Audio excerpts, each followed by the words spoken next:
하나님 말씀을 증거하겠습니다. 미국에서는 우울증과 같은 정신질환으로 고생하는 10대의 비중이 점점 높아지고 결국 사회적 문제까지 되고 있다고 합니다. 심리학자이자 가정 문제 전문가인 에리카 모니사 박사는 이 문제의 원인을 신앙심의 감소라고 뽑았습니다. 부모가 무신론자라도 자녀들은 교회에 보내야 된다라는 것이죠. 이 박사의 연구를 보면 일주일에 한 번이라도 교회 가는 자녀들에게는 이런 유익이 있다라고 합니다. 하나는 사명감이 높아져서 정신 건강에 유익하고 성적으로 타락할 확률이 낮아지고 자원봉사를 비롯한 이탈심이 상승하고 이혼이나 폭력과 같은 나쁜 환경을 이겨내도록 도와주고 마지막으로 기독교적인 세계관으로 세상을 긍정적으로 바라보게 한답니다. 그래서 부모가 잘 믿지 않아도 아이들을 계속 교회에 보내야 된다는 것이죠. 신앙은 단순히 더 행복해지기 위해서만 믿는 것은 아닙니다. 구원을 위해서 믿는 거죠. 그러나 우리가 하나님 없이 살아갈 수 없게 창조가 되었기 때문에 하나님을 찾고 하나님 말씀대로 살아갈 때 우리는 좋은 것들로 삶이 풍성해질 줄 믿습니다. 오직 하나님 안에서만 참된 기쁨과 평안이 있음을 믿으시길 바랍니다. 오늘 본문을 보면 다니엘은 15살의 나이로 타국 바벨론 포로로 끌려가게 됩니다. 다니엘은 1장에 보시면은 하나님 뜻대로 살기로 뜻을 정했습니다. 결심을 했다는 것이죠. 여러분, 우리도 무언가를 결심하고 하는 것과 그렇지 않은 것은 하늘과 땅 차이라는 거죠.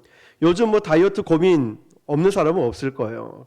보면은 다이어트를 하겠다라고 결심했을 때와 하지 않았을 때 우리가 음식을 대한 태도나 우리가 삶에 대한 태도는 확연하게 다를 수밖에 없듯이 마찬가지로 우리의 신앙을 그냥 방치해두고 내버려두고 편하게 놔두는 것이 아니라 나는 정말 하나님 말씀대로 예배 중심으로 또 하루에 한 번씩 성경을 읽는다든가 기도를 하겠습니다 라고 뜻을 정하는 인생이 귀하다는 것입니다. 다니엘은 이미 그 어린 나이에 뜻을 정한 인생이 얼마나 파워풀하고 얼마나 능력 있는 삶인지를 보여주고 있습니다. 바벨론 포로로 끌려가서 바벨론식의 이름도 짓고 또 언어와 학문, 바벨론의 모든 것을 다시 말하면 세상적인 어떤 것들을 습득하게 되었지만 영혼만은 바벨론의 영혼이 되지 않겠다. 내 믿음만은 절대 타협하지 않겠다. 내 신념, 내 신앙만은 절대로 세상 것과 타협하지 않겠다는 영혼의 마지노선을 그었다는 거예요. 우리가 직장 생활하고 사회생활하면서 때로는 어떤 유혹과 타협이 있을 그 시점이 있습니다. 그냥 방치해 두는 것이 아니라 하나님, 저는 여기까지는 이것만큼은 지키겠습니다. 제 신앙의 양심은 지키겠습니다. 그냥 환경 따라 가는 것이 아니라 말씀 따라 하나님이 기뻐하시지 않는, 하나님이 정말 원하지 않는 삶을 살지 않겠습니다. 이렇게 영혼의 마지노선을 끊고 그 결심하고 살아가야 한다는 것이죠. 하나님 앞에 부끄러운 삶을 살지 않겠습니다. 이 강한 뜻을 세우고 그 뜻을 세웠는데 결정적으로 이제 시험 보는 때가 온 것이죠. 여러분, 우리 신앙은 그렇습니다. 내가 예배 드리기로, 기도하기로, 봉사하기로, 내가 어떤 헌신을 하기로, 전도하기로 결심을 하면 그때부터 시험이 시작된다는 것이죠. 우리가 아무것도 하지 않았을 때는 아무런 시험도 없어요. 마귀도 겁내지 않아요. 우리가 예배 드리기 시작하면, 주의 일을 하기 시작하면 마귀는 비상이 걸려서 우리의 연약한 부분들을 계속 건드려서 그거 못하게 만들어요. 마치 내가 예배 드려서 이런 문제가 생겼다, 내가 예수님 믿어서 이런 사고가 터졌다, 이걸 자꾸만 대입을 시켜버린다는 거죠. 바로 왕의 식탁에 올라가는 포도주와 음식을 먹으라는 이 시험이 다니엘과 세 친구에게 왔습니다. 여러분, 풍랑이 있는 바다에서도 북극성을 보고 항해를 해야 되듯이 세상이 아무리 변해도 우리는 하나님 말씀을 붙들고 성경적 가치관으로 살아가야 되는 줄 믿습니다. 다니엘이 바로 이걸 보여줬다는 것이죠. 다니엘은 거룩한 뜻을 정했습니다. 너무나 귀합니다. 저도 목사가 되기로, 하나님, 제가 정말 전도하기로, 선교하기로 이런 뜻을 세우고 그 교회 개척을 했지 아무 뜻 없이 세우진 않았겠죠. 갈 곳이 없어서, 할 게 없어서 절대 그거 아닙니다. 만약 하나님께서 마가복음 1장 38절에 우리가 가자, 다른 마을로 가서도 전도하자, 내가 이를 위하여 왔노라, 예수님이 오신 목적을 정확하게 저에게 알려주시지 않았다면 저는 개척하지 않았을 것 같아요. 너무 아무것도 없었으니까 말이죠. 그 뜻을 정하고 하나님의 그 뜻을 정하게끔 도와주시고 음성을 듣고 하나님 뜻임을 알기 때문에 시작을 했지, 그렇지 않으면 저는 안 했을 것 같습니다. 마찬가지로 거룩한 뜻을 정하는 것은 너무나 중요한데요, 지금 다니엘은 뜻을 정했는데 이제 그 다음 문제가 뭐냐면은 그 뜻을 지혜롭게 실천하는 거예요.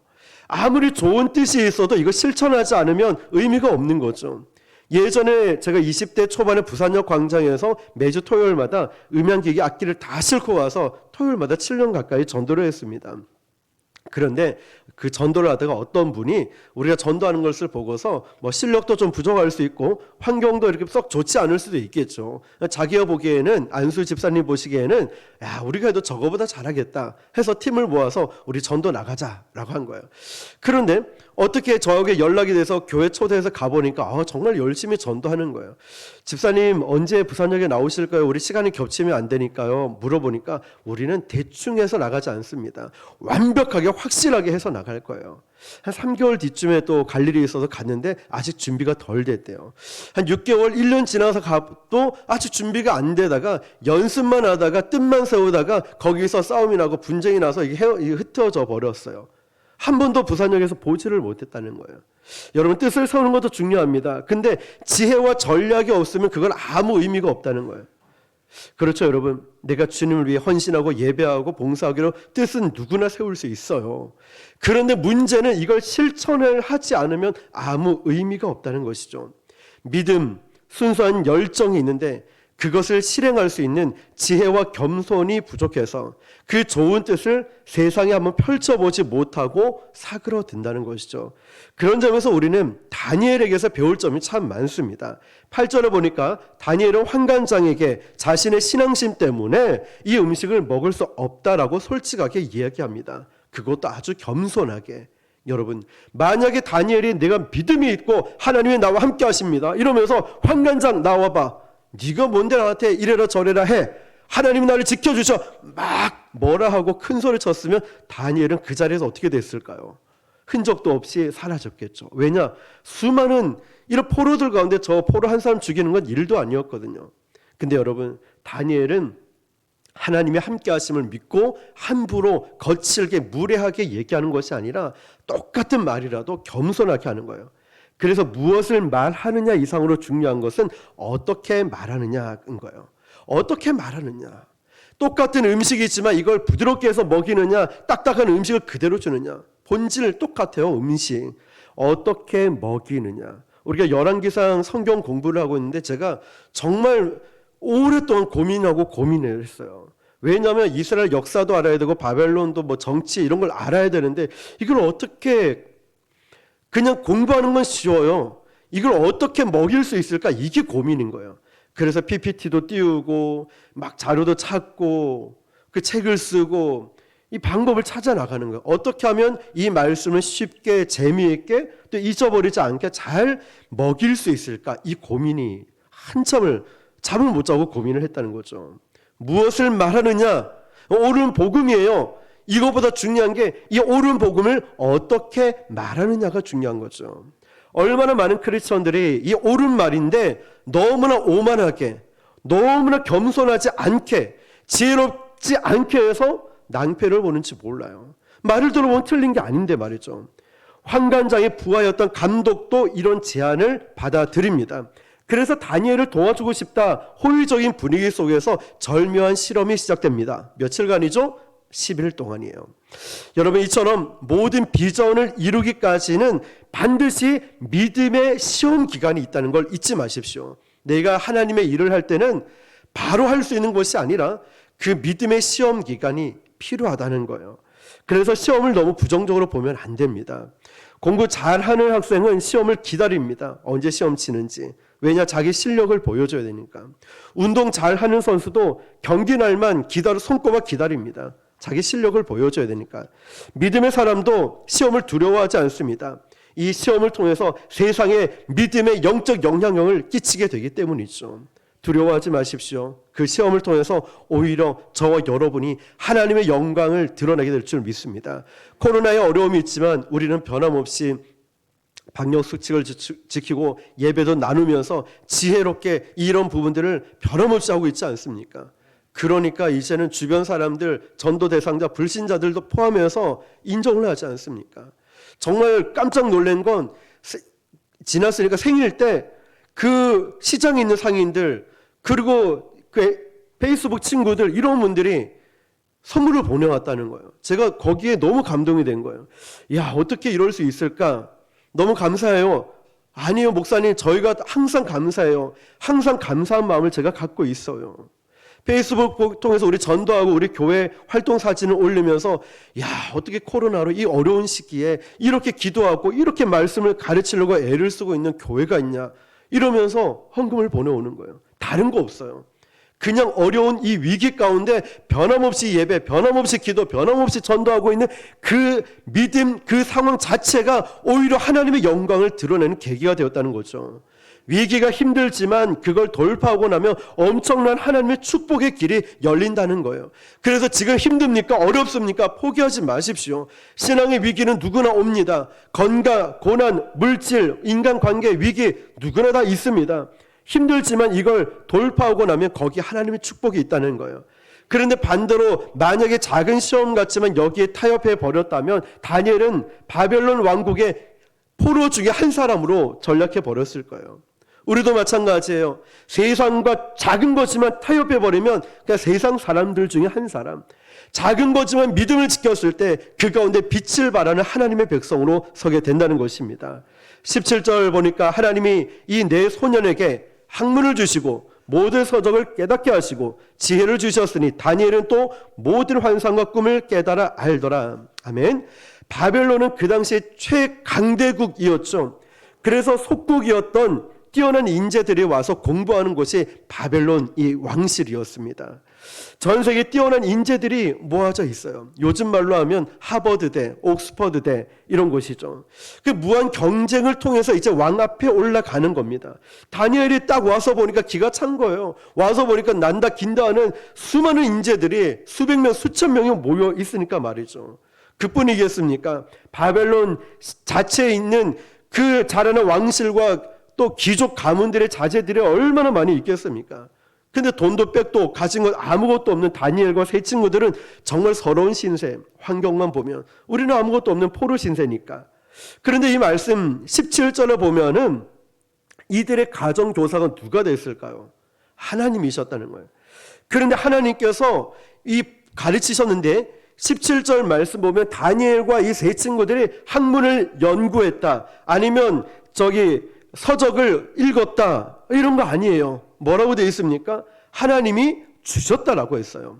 여기에 우리는 집중해 볼 필요가 있어요.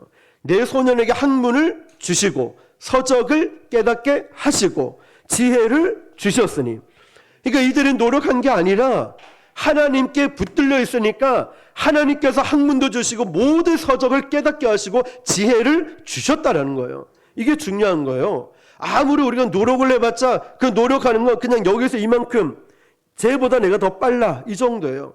그럼 하나님이 가르쳐 주시면 비행기를 타고 하는 거예요. 로켓 타고 하는 거예요. 우리 노력은 기껏해야 이 정도지만, 예를 들면 출애굽했던 이스라엘 백성들이 기껏해야 외국 군대가 와서 홍해를 건너게 해주거나 애국 군대가 그냥 포기하고 돌아가는 것, 이 두 가지, 이 정도밖에 생각이 안 들었을 거예요. 홍해 바다가 갈라진다는 건 누가 생각했겠습니까?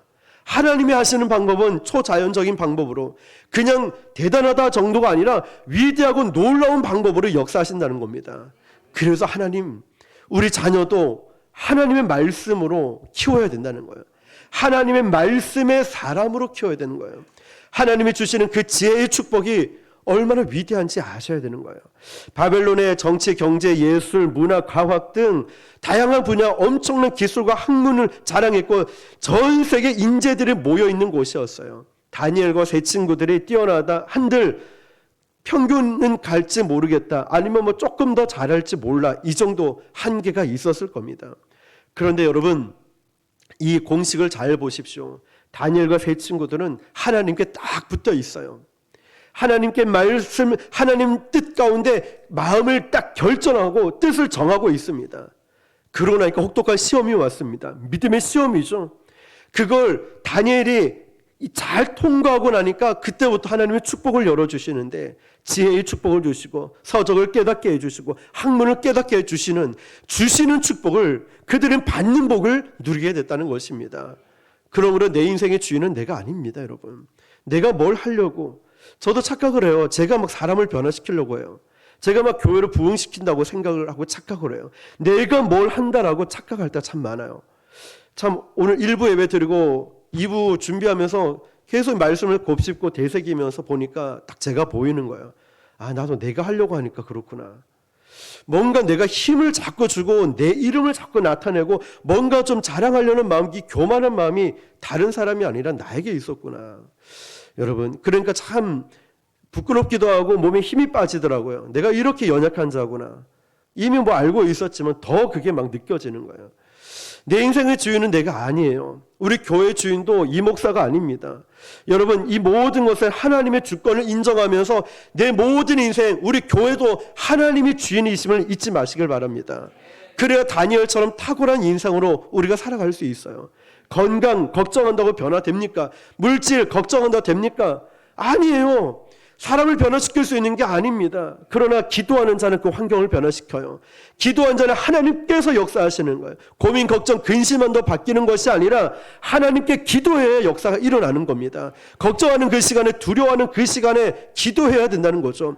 물질을 한 번 쓰고 나면 끝입니다. 기도는 영원하다는 거예요. 다음 세대, 나를 알지 못하는 후손들이 태어나도 기도는 계속 역사하고 있다는 사실 잊지 마시길 바랍니다. 기도를 심어야 돼요. 매 시간마다 기도를 심어야 한계점, 하나님의 때가 되어 응답을 하는데, 기도하지 않으면 아무런 역사가 일어나지 않아요. 새벽 제단을 일주일에 한 번이라도, 오후 4시 기도, 못하면 저녁이라도 애를 쓰는 거예요. 막 기도하려고. 가능하면 성전에 모여서 기도하는 겁니다. 우리 교회 기도하기 얼마나 좋습니까? 스위치 하나만 키면 음악이 짱짱하게 기도 음악이 터져 나옵니다. 부르짖고 기도해도 뭘 하는 사람도 없어요. 하나님이 그걸 아시고 위에도 딱 없고 옆에도 없고 뒤에도 없고 다 막아주셨잖아요. 기도할 수 있도록 말이에요. 자, 여러분, 이처럼 17절 보니까 이제 다니엘과 세 친구들은 모두 다 하나님의 능력을 받았어요. 왜? 주셨으니까. 근데 중요한 게 더 있죠. 다니엘은 뭔가 또 더 받았어요. 17절 후반부에 보니까 다니엘은 또 모든 환상과 꿈을 깨달아 알더라. 다니엘만 유독 강조하고 있죠. 친구들에게 학문의 은사, 모든 서적을 깨닫고 모든 지혜의 은사를 다 받았는데 다니엘에게는 더 은사를 주셨다는 거죠. 차별했다는 거예요. 하나님께서 다니엘에게 왜 특별하게 더 주셨느냐? 다니엘에게 그만큼 하나님의 특별한 은사를 주시고 하나님의 뜻과 계획, 다시 말하면 사명을 주신다는 거예요. 그러므로 우리가 내가 뭔 은사를 받았다, 뭐 방언의 은사, 통역의 은사, 예언의 은사, 병고침의 은사, 각종 은사를 받은 건요, 결코 자랑하라고 준 게 아닙니다. 남을 군림하라고 준 은사도 아니라는 거예요. 나를 드러내기 위해서 준 것도 아니라는 거예요. 어떻게 알 수 있을까요? 평소에는 겸손한 것 같은데 그 사람에게 힘을 줘보면 알아요. 어떤 물질을 주거나 건강을 주거나 어떤 힘이 주어지면 그때 그 사람의 진짜 모습이 드러나는 거예요. 얼마나 교만한지, 얼마나 불순종한지, 믿음이 연약한지, 아니면 반대로 믿음이 정말 좋고 겸손한지 힘이 주어지면 알 수 있어요. 그러니까 저는 굉장히 조심해야 되는 위치에 있겠죠. 그런 어떤 담임 목사라는 힘이 주어졌을 때 저의 모습이 지금이 진짜겠죠. 연약하고 힘든 성도를 사랑으로 품어주는지, 아유 저기가 뭐 돈도 없고 백도 없고 아무것도 없으니까 오지 마세요. 아니에요. 그러면 안 된다는 거겠죠. 그러니까 함부로 대하면 무례하게 행동해도 안 되겠죠. 존중하고 잘 섬기는 따뜻한 마음으로 품어주는 그 마음 말입니다. 여러분, 하나님이 나에게 힘을 주셨다는 것은요, 그러라고 준 게 아니에요. 군림하라고 준 게 아니에요. 그 사람에게 나를 자랑하라고 준 게 아니라니까요. 아까 말씀드렸잖아요. 제가 이렇게 교만했다고요. 저도 그렇게, 나도 모르게 그렇게 처음부터 안 그랬는데 변화가 됐다는 거예요. 안 좋게 말했죠. 힘을 주셨다는 건 하나님만 나타내고 또 성도를 잘 섬기고 복음 전하라고 주신 것이지 나를 자랑하고 나를 나타내라고 준 게 아니라는 것이죠. 다니엘에게도 이런 특별한 은사를 주셨다는 건 하나님이 다니엘에게 특별한 미션을 준 거예요. 잊지 마십시오. 나에게 남보다 탁월함이 있다. 그러면 나에 대해 하나님이 사명을 주신 것이지 군림하라고 준 게 아니라니까요. 자랑하라고 준 게 아니에요. 우리가 조금 있다가 이 미션이 얼마나 대단한 건지 보겠지만, 그래서 오늘 한번 나에게 주신 은사를 한번 생각해 보세요. 하나님이 나에게 어떤 은사를 주셨는가? 뭐 대단하게 노래를 잘하거나 행정을 잘하거나 뭐 병고침이나 이런 예언의 은사가 아니더라도요, 하나님이 나에게 작은 은사라도 찬양팀으로 아니면 청소로 허드렛 일이라도 무언가가 있을 거예요. 어떤 은사든. 왜냐, 모든 은사는 덕을 세우기 위해 주신 거고 하나님의 교회를 세우기 위해 주신 거거든요. 그러나 고린도전서 12장은 은사장이고 13장에 보면 무슨 장이죠? 사랑장이잖아요. 12장 맨 끝에 너희는 더 큰 은사를 사모하라. 그리고 13장이 나오잖아요. 사랑장이 나오는 거예요. 제일 큰 은사는 사랑이거든요. 사랑을 주셨다는 거예요. 자, 그럼 우리에게 주신 은사를 하나님은 나에게 이 사명을 감당하기 위해서 주셨는데 은사를 받았어요. 근데 사명을 감당하지 않는다. 이거 얼마나 불행한지 아십니까? 하나님은 그 사명까지도 뺏어서 다른 사람에게 줘버려요. 저는 그렇게 될까 두려워요. 우리에게 어떤 사랑의 은사, 저는 다른 은사를 그렇게 사모하진 않아요. 진짜 사랑의 은사가 많았으면 좋겠어요. 이 땅에 예수님처럼 하나님처럼 많은 영혼들을 품고 사랑하는 그런 교회 말이에요. 그 따뜻한 말입니다. 그런 은사가 더 많았으면 좋겠어요. 모세처럼 온유했으면 좋겠고요. 다윗처럼 하나님 마음을 합했으면 좋겠고, 다니엘처럼 지혜로웠으면 좋겠고, 사도 바울처럼 구령의 열정이 막 탁월했으면 좋겠고요. 그런데 그 여러 가지가 있지만 사랑이 많았으면 좋겠다라는 생각해요. 근데 여러분에게 주신 은사가 있는데 이걸 쓰지 않으면 있는 그 사명마저도 다 다른 사람에게로 흘러 넘어가 버린다는 거예요. 그래서 우리는 이 전도, 선교, 영혼 섬기는 걸 쉬지 않으려고 그래요. 왜냐, 이전 교회 7년 동안 섬길 때 길거리 전도가 부산역 신축 공사로 길이 다 막혀버렸어요. 그 전도를 못 나갔어요. 그러니까 희한하게도 그렇게 똘똘 뭉치고 기도하고 전도에 모였던 사람들이 그럴듯한 합당한 이유를 가지고 한 명씩 다 빠져나가더라고요. 그런 걸 경험하고 나니까 사명을 놓쳐버리면 이 결집되어 있는 이 사랑으로 똘똘 뭉친 것도 하나씩 합당한 이유, 그럴듯한 이유로 빠져나가는 거예요. 사명을 놓치면 안 돼요. 내 인생에서도 사명을 놓치면 안 됩니다. 작은 거 큰 거 없습니다. 하나님 앞에서는. 내가 하나님을 위해서 하는 그 일이 사명이고 충성되게 해야 돼요. 이게 하나님 보시기에 이 목사 설교하니까 넌 대단해, 너는 뭐 청소하니까 작은 거, 그렇게 보지 않으신다는 거예요. 모두가 하나님 이르면 하나님 보시기에 귀하고 소중한 일이라는 거죠. 중요한 건 이거예요. 그 사명을 감당하지 않으면 이 사명조차도 다른 사람에게 넘어간다는 것, 촛대가 옮겨간다는 것. 여러분, 그걸 잊지 마시길 바랍니다. 자, 그렇게 다니엘은 이제 바벨론 공직사회 공무원으로 이제 입문하게 됩니다. 18절 19절을 같이 읽겠습니다. 시작. 왕이 말한 대로 그들을 불러들일 기한이 찼으므로 환관장이 그들을 느부갓네살로 데려오고 하니 왕이 그들과 말하여 보매 무리 중에 다니엘과 하나냐와 미사엘과 아사랴와 같은 자가 없으므로 그들을 왕 앞에 서게 하고. 아멘. 세상은 투자한 것만큼 열매를 원하죠. 연봉 1억이다. 그냥 주지 않죠. 1억 이상의 열매를 거둬야 돼요. 그 많은 대가를 치러야 되죠. 교회에서도 사택을 준다. 그냥 주지 않습니다. 사찰 집사처럼 교회 전체를 다 일만 터지면 가야 돼요. 일만 터지면. 그냥 주는 게 아니죠. 사례비 많이 준다. 예전에 제가 섬길 때 아는 목사님 전도 잘하는 전도사님 좀 소개해 주십시오. 사례비 200만 원 플러스 알파를 주겠습니다. 제가 아는 전도사님 전도 열심히 하는 분에게 이 내용을 복사해서 보내주니까 전부 다 손살에 치는 거, 안 가겠다고. 아니, 사례비를 이렇게 많이 주는데 왜 안 가십니까? 이분들은 다 아는 거예요. 차라리 사례비 안 받고 가는 게 낫지, 사례비를 그렇게 받고 가면은 이제 몇 달 지나서 열매를 볼 텐데, 전도한 열매, 전도 못하면 얼마나 그게 마음의 부담을 느끼겠습니까? 그 부담 느끼면서 전도하고 싶지 않다는 거예요. 차라리 그냥 가면 몰라도. 마찬가지예요. 세상은 그 투자한 만큼 열매를 반드시 원하는 거예요. 다니엘도 3년간의 교육이 끝난 다음에 이제 한 사람 한 사람 느부갓네살 왕 앞에 서게 됩니다. 이제 입사 시험을 치르게 되죠. 그리고 까다로운 입사 시험을 통과해서 관리로 등용이 되는데, 관리로 등용을 되고 나서 다니엘과 세 친구들은 안심할 수가 없는 거예요. 왜냐하면 실력으로 들어왔기 때문에 그 실력을 이제 보여줘야 된다는 거죠. 그래야 자기도 살아남을 수 있다는 걸 이들이 알고 있었다는 거예요. 그런데 이 왕이 20절 말씀 보니까 새로 입사한 신입 사원들을 한 사람 한 사람 불러가지고 실무 프로젝트를 주는 거예요. 자, 실무적인 일을 시켜보는데 그 결과가 20절이에요. 시작. 왕이 그들에게 모든 일을 묻는 중에 그 지혜와 총명이 온 나라 박수와 술객보다 10배나 나은 줄을 아니라. 아멘. 자, 여러분, 아무리 입사 시험을 잘 치고 뛰어나도 실무 업무를 시켜보면 꽝인 사람이 있어요. 토익이 뭐 거의 만점 가깝고 수능도 1등급이고 뭐 영어도 잘하고 뭐 잘해요.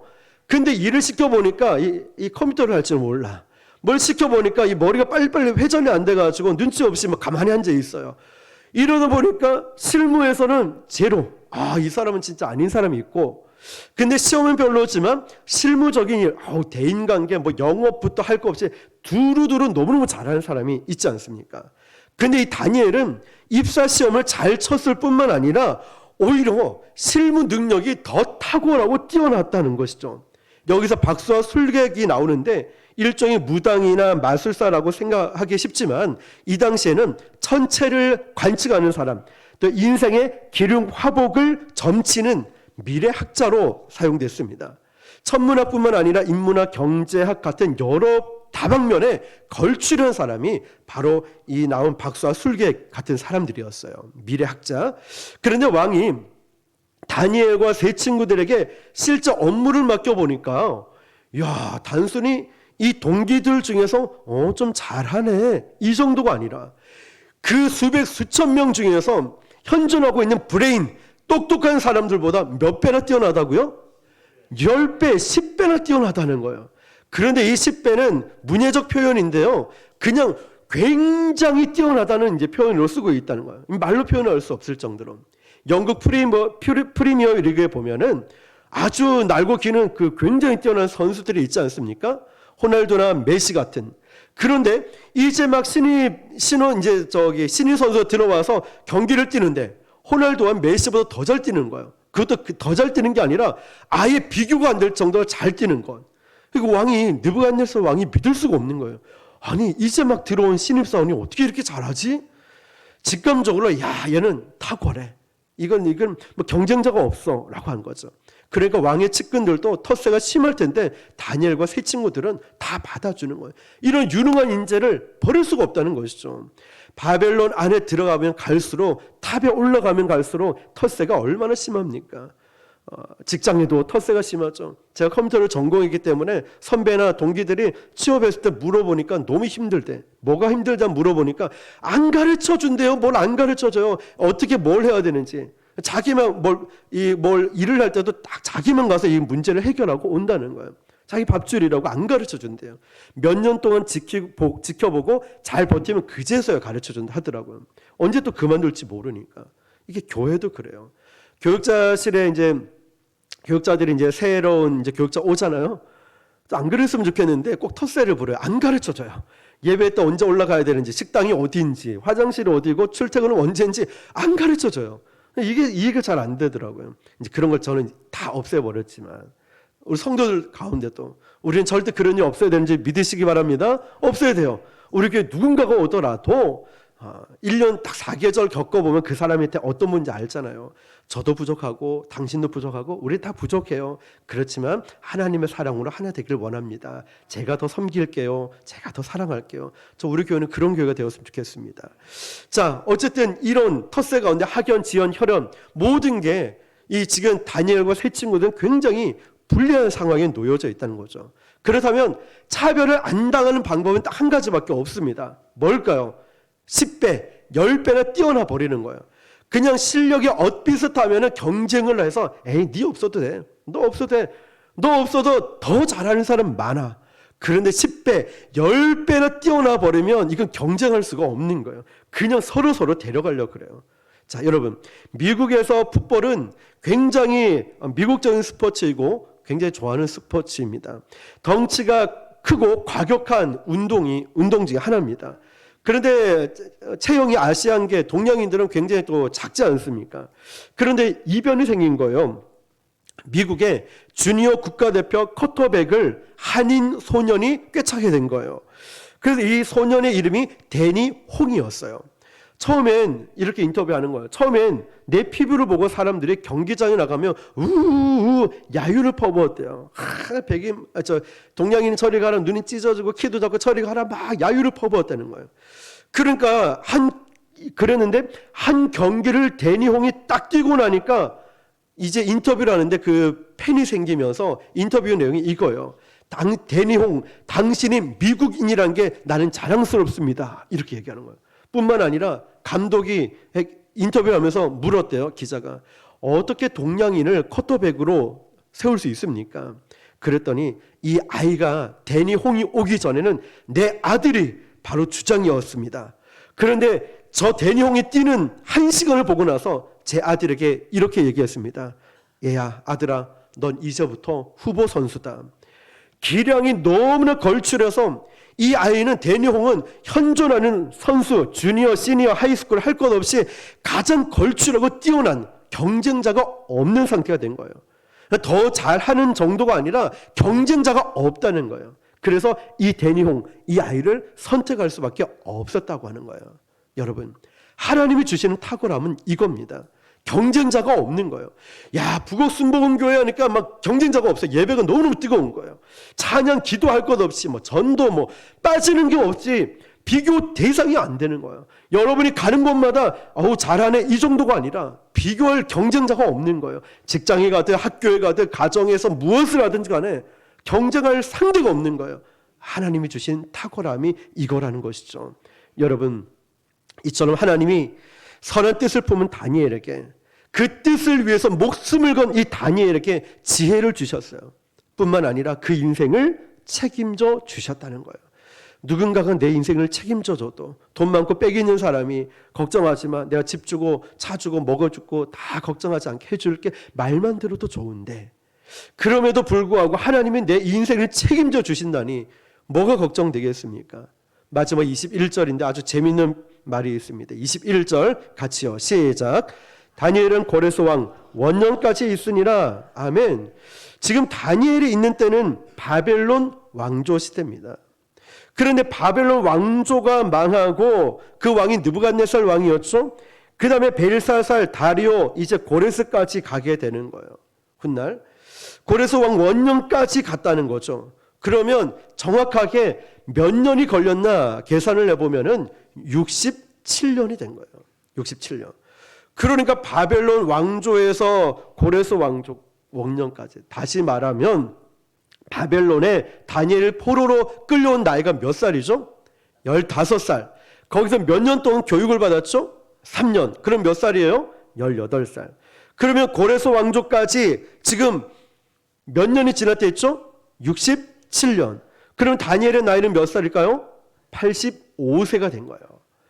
우리 중에는 85세 없죠. 일부 때는 있었습니다. 자, 85세 노인이 되기까지 다니엘은 변함없이 고위공직에 있었다는 거예요. 자, 그러면 우리는 성경을 볼 때 이런 질문을 해볼 수가 있습니다. 왜 굳이 이 말씀을 마지막에 써놨을까? 저는 성경을 공부하면서 1장 1절과 1장의 마지막, 아니면 그 마지막 장의 끝 말씀이 뭔가 항상 궁금해요. 열왕기상을 공부하면서 1장 1절에 다윗이 나이가 많아 늙었다, 이불을 덮어도 따뜻하지 않았다, 이 말씀이 왜 우리가 사랑하는 사람에게 편지를 써도 아니면 메시지를 보내도 고민해서 어떻게 하면 행복하고 어떻게 하면 좋은 말을 할까 고민을 해서 메시지를 보내요. 그런데 성경에서 가장 중요한 이 첫 장의 1장 1절을 다윗이 나이가 많아 늙었고 이불을 덮어도 따뜻하지 않았다. 나중에 설명을 드리겠지만 어쨌든 다니엘의 실패를 다시금 만회할 수 있는 기회와 다윗 왕국의 몰락을 의미하는 그 1장 1절이었어요. 그런데 지금 나오는 이 21절에 왜 이런 내용이 있을까라고 생각을 해보면은 하나님이 주시는 메시지가 있어요. 최연소 국가고시 합격, 아니면 최연소 명문대학 합격자, IQ가 160, 170, 200 이런 아이들의 성공과 다른 성공의 차원을 이야기를 하고 있는 거예요. 그러니까 영재 교육, 명문대학, 조기 졸업 이런 건 너무 좋아하지 말라는 거예요. 중요한 건 뭐냐면 이 아이가 20대, 30, 40, 50, 60대 가도 변함없이 그 인생에 한순간이 아니라 변함없이 빛을 발하고 아이가 나중에 커서 결혼을 하고 아름다운 가정을 이루고 자녀를 생산하고 이 성공을 하고 수많은 사람들이 이 아이 때문에 생명력을 얻고 이 나라가 정말 활기차게 되고 이 한 사람으로 인해 복을 받는 복의 근원으로 롱런하는 것, 하나님은 지금 이걸 말씀하시는 거예요. 다윗이 한순간에 뜻을 정하고 단추를 잘 꿰어서 나가는 이 장면을 통하여서 15, 18살의 승리, 성공을 말하는 게 아니라 85세가 되는 한평생에 하나님의 사람으로 쓰임받았다는 걸 알려주고 있는 거예요. 그러므로 우리가 지금 우리 아이가 공부를 잘 못한다, 연약하다, 부족하다 이거 볼 거 아니라는 거죠. 왜? 저도 어렸을 때 그랬거든요. 저도 그게 끝인 줄 알았는데 지금 와서 보니까 하나님께 붙들림 바 되면 이렇게 쓰임받을 수도 있구나. 우리 모두도, 우리 자녀들도 마찬가지죠. 그래서 우리 아이에게 반짝 성공을 가르치는 것이 아니라 너의 인생에서 평생을 책임지는 성공이 너에게 있길 바란다. 그러기 위해서는 하나님을 향한 그 뜻을 정한 인생이 되어야 돼 라고 가르치는 거죠. 여러분 15세 다니엘이 뜻을 정했죠. 그 다음에 그 뜻을 관철시키기 위해서 기도하며 지혜를 구했어요.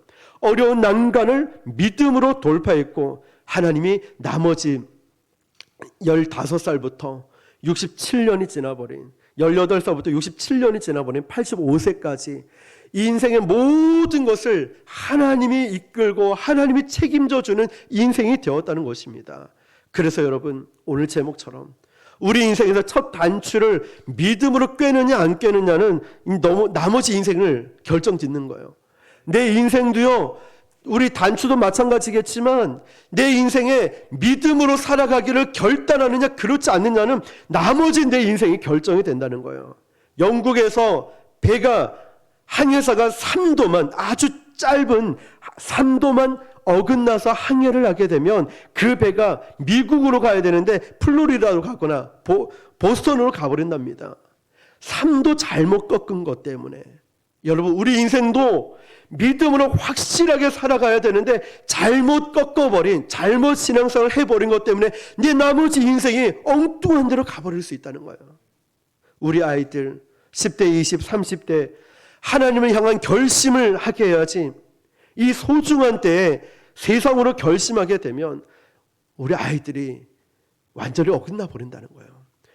10대, 20대 이 젊을 때 하나님을 향한 결심, 예배 중심으로 너 기도해야 돼, 말씀 봐야 돼, 하나님이 함께 하심을 잊지 마, 늘 말씀으로 가르치고 양육하고 내가 엄마가 아빠가 널 위해 기도하고 있어 알려줄 때 어긋나다가도 다시 방향을 바로 잡을 수 있고 그 아이가 하나님께로 돌아오는데 지금 당장 명문대 가고 지금 당장 뭐 성공하는 게 중요한 게 아니라 하나님을 향한 올바른 방향, 이 결심, 단추를 제대로 끼워야 나머지가 올바르게 되는 것처럼 내 인생도 하나님이 책임져 주고 우리 아이들의 인생도 책임져 준다는 거예요.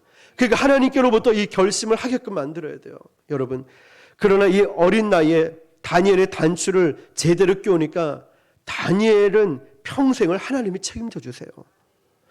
이게 멋있는 겁니다. 다니엘은 10대의 영재였다 이게 아니라 80세 85세 되는 노인에 이르기까지 온 나라의 존경을 받았던 인물이 된 거예요. 그러니까 평생에 한순간이 아니라 말이죠. 한순간을 위해서 그래 예배 드리지 마, 너 그래 기도하지 마, 너 말씀 보지 마, 그 한순간이 아니라 그래 바쁘니까 그래 힘드니까 한순간이 아니라 정말 우리 자녀에게 뿐만 아니라 나에게도 한순간의 편안함을 쫓아가는 것이 아니라 내 인생을 책임져 주시는 하나님 앞에 내 모든 걸 맡겨야 되지 않을까요? 그래야 하나님은 내 인생을 평생을 책임져 주시는 거예요. 이것이 하나님의 방법으로 우리가 가는 성공이라는 것이죠. 오늘 이 말씀만 나누고 마치겠습니다. 주보 뒷면을 보시면 예레미야서 17장 5절에서 8절이 있습니다. 예레미야 17장 5절 8절 주보 뒷면을 보시고 같이 한번 합독하겠습니다. 시작. 다니엘은 고레스 왕 원년까지 있으니라. 여호와께서 이와 같이 말씀하시니라. 무릇 사람을 믿으며 육신으로 그의 힘을 삼고 마음이 여호와께서 떠난 그 사람은 저주를 받을 것이라. 그는 사막의 떨기나무 같아서 좋은 일이 오는 것을 보지 못하고 광야 건조한 곳 간건한 땅 사람이 살지 않는 땅에 살리라. 그러나 무릇 여호와를 의지하며 여호와를 의뢰하는 그 사람은 복을 받을 것이라. 그는 물가에 심어진 나무가 그 뿌리를 강변에 뻗치고 더위가 올지라도 두려워하지 아니하며 그 입이 청청하며 가무는 해에도 걱정이 없고 결실이 그치지 아니함 같으니라. 아멘. 그렇습니다, 여러분. 우리 인생에 가뭄이 옵니다. 더운 게 와요. 불경기가 오고 고난이 옵니다. 다니엘도 똑같이 겪었습니다. 인생에 고난이 왔고 다니엘 열애되지 않았습니다. 그런데 그 어떤 고난도 다니엘을 꺾을 수가 없었습니다. 물가에 심어진 나무처럼 다니엘의 인생은 계속 이겨나갑니다. 언제까지요? 80평생을 말이죠. 사람들 앞에 인정받고 하나님 앞에 영광 올려드리며 살아갑니다. 뜻을 정한 인생, 하나님의 탁월함, 하나님께로부터 이 첫 단추를 잘 꿰게 되니까 평생을 지켜주지 않습니까? 우리 인생, 우리 아이들의 인생 내가 따라다닌다고 지킬 수 있습니까? 아니죠. 그래서 하나님 말씀대로 살게끔 나도 우리 아이도 마찬가지로 여러분 저는 저와 우리 자녀들이 그런 인생이 되기를 축복합니다. 첫 단추를 잘 깰 수 있기를 바랍니다. 우리 자녀들이 하나님 앞에 하나님 뜻을 위한 이 결심으로 살아갈 수 있기 바랍니다. 저도 우리도 그런 인생을 살길 바랍니다.